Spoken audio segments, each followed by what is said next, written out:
What does it mean? Better battery life. And, a whole lot else. Hey, welcome to Bible Tech. You have to have a decent amount of... It's so easy, anybody can use. Get a few comments. Somehow fly one of these. Don't see it, hobby. And if you want to rewind or fascinating. That's right. Not only does it mean better battery life for your MacBook Pro, I have a list right here in front of me that I'm going to be discussing with you as fast as possible. First of all, better battery life. I already mentioned that. Why? Well, ARM processors were originally chosen for almost all mobile devices, whether you're talking Android or iPhone. That's mostly because of the battery life over Intel or x86 processors, in addition to the lack of need for cooling, because these things don't get too hot, right? When was the last time you cooked your hand with your phone when you were staring at it for 15 hours straight while it was plugged into the wall? You haven't really cooked it, or you wouldn't still be doing it. On top of that, we have lower overhead for Apple. They won't need to pay Intel per machine when they're making their own processors effectively. I should say designing their own processors, though. Just like it says designed by Apple in California on the back of every Apple device you've ever owned, it doesn't say made there, does it? And then the same is true here. Apple licenses or pays TSMC Taiwan Semiconductors to actually build these chips. They did not build them, they designed them, off of an existing architecture that pretty much every mobile device uses. However, in typical Apple fashion, they did it better. It just took longer. So, this will also lead to convergence. Convergence is a term that tech people have been using for a long time to say, hey, one day our mobile devices are going to run the same apps as our full computers. We'll be able to plug our phones into a monitor, mouse, and keyboard and use it as a full computer. That day has been here for a while now in other platforms, such as Ubuntu Mobile. But it never really caught on for a number of reasons. You can also do this with Samsung DeX, and the upcoming Android 11, I believe, will be also debuting this future, and it is currently in beta. But how does this lead to convergence? Well, these two platforms, iPadOS, iOS, and macOS, are now using the same processor, which means they can run the same code.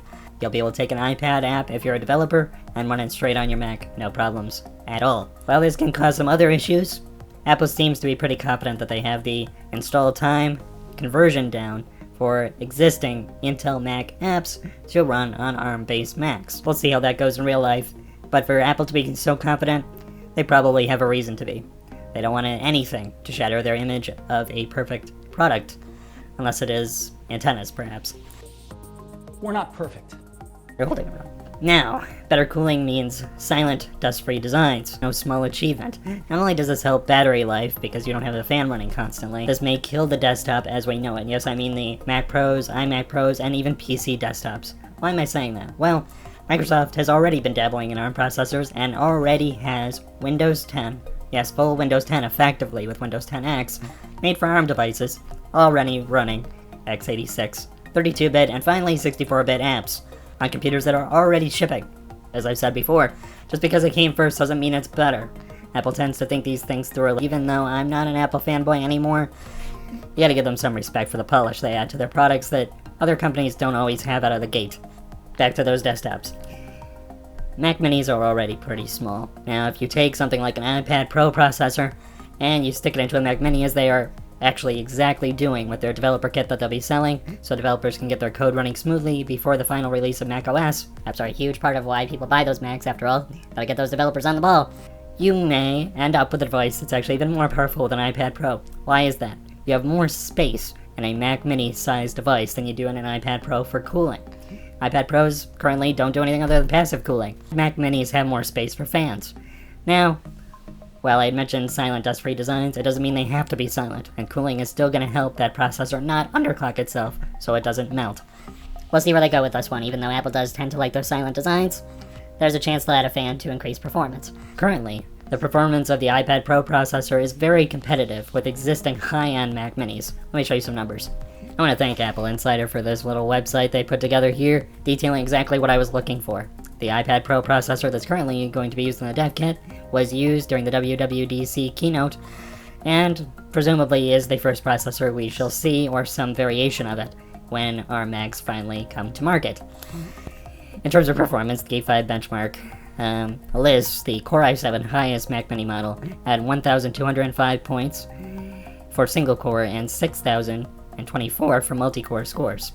Benchmarks for the A12Z Bionic, which is in the iPad Pro and in this developer kit, put it at 1,118 points for single core tests and 4,625 for multi-core. Now, there is a disparity here. The Intel processor would appear to be faster. However, this doesn't take into consideration the fact that these ARM processors are theoretically very, very well optimized. And because Apple's designing this silicon, the performance could be better. And also, benchmarks aren't real-world performance. Who would have thought that we can edit 4K video on a tablet device, and yet Apple has made this happen? Whether those benchmarks add up to beating a PC Master Race style computer or not many people would argue that a PC running Adobe could likely not run as well as even an iPad in terms of editing 4K video smoothly with no UI stutter. Part of this has to do with Adobe not really optimizing their stuff well. However, the point remains. Are you getting things done? Are you getting things done well? Let's come back to some of the other advantages of the ARM platform. MacBooks may get cellular data options. Why? Because, well, a lot of that stuff is right on the chip with the ARM, as it is in almost all cellular devices. Now here's a downside. While more durable in general, these computers will be less upgradable, and maybe not upgradable at all. That's why we might see desktops changing. When you can't change much in it, they don't have to be that big, do they? These may not be very repairable beyond screen, keyboard, trackpad, and part replacements on MacBooks. Now, as they still need to support Intel Macs for around 5 years from the last release, which is presumably this year. They mentioned they were still releasing some new Intel Macs, and I just found some on their website. To avoid outcry, they need to support these things. Mac Pros in particular, I mean, they are paying a lot of money, right, to get these very, very high-end devices that are really tools. Intel Macs aren't dead yet, but when they do, so may Intel. As I said before, Microsoft has already moved or is beginning to shift towards ARM, effectively refactoring Windows altogether with just similar UI, at least as far as I can tell. Because this is the case, or even in light of it, Hacintoshes could possibly die with them. ARM computers are not like x86 Intel/Ryzen computers. You can't just boot anything on them. The only real thing holding back Hacintoshes from working without any hacks was merely the fact that Apple tried to deliberately make their operating systems hard to install on PCs. But in the case of ARM, you need to have something very, very specific to the processor to load on that device. That's why loading Linux on a PC is extremely easy. Loading a different ROM on your Android device is comparatively not as easy. Same thing, same processor. Now, eventually, hackers gonna hack, and they will likely figure out how to Hackintosh an ARM device. Now, why did they move to ARM? Well, besides all the other advantages we've already discussed, Intel's security issues with speculative execution vulnerabilities never went away. You may have heard of Spectre and Meltdown. Well, these speculative execution vulnerabilities, I don't know any better way to say that, sorry guys, they just keep coming, and coming, and coming. So this was likely the impetus for the switch for both Microsoft and Apple, as nothing either company did could make up for easily compromised hardware, firmware flaws. No matter how secure your operating system was, Windows, Mac, or Linux, if there's a CPU issue and some sort of software gets into RAM, even if it's just a website ad, it can compromise your computer with these vulnerabilities. That's not a great thing. On top of that, Intel has been struggling bringing down their nanometer process and fitting more power on each chip. That's why Ryzen has succeeded, not because their processors were all that much different, but rather their manufacturing process was able to cram more power onto each chip, and Intel doesn't really seem to be giving it their all. Probably because they see the writing on the wall. Aside from Microsoft, Linux is becoming more and more mainstream, mostly because Windows 10 is being released without seemingly any quality assurance of any kind, and Microsoft software is really showing holes. Apple's hardware, on the other hand, until recently at least, was showing holes of its own as well, with all the different issues brought up by Louis Rossmann on YouTube, or just the keyboard issue that almost everyone knows about. Their hardware has seen its better days.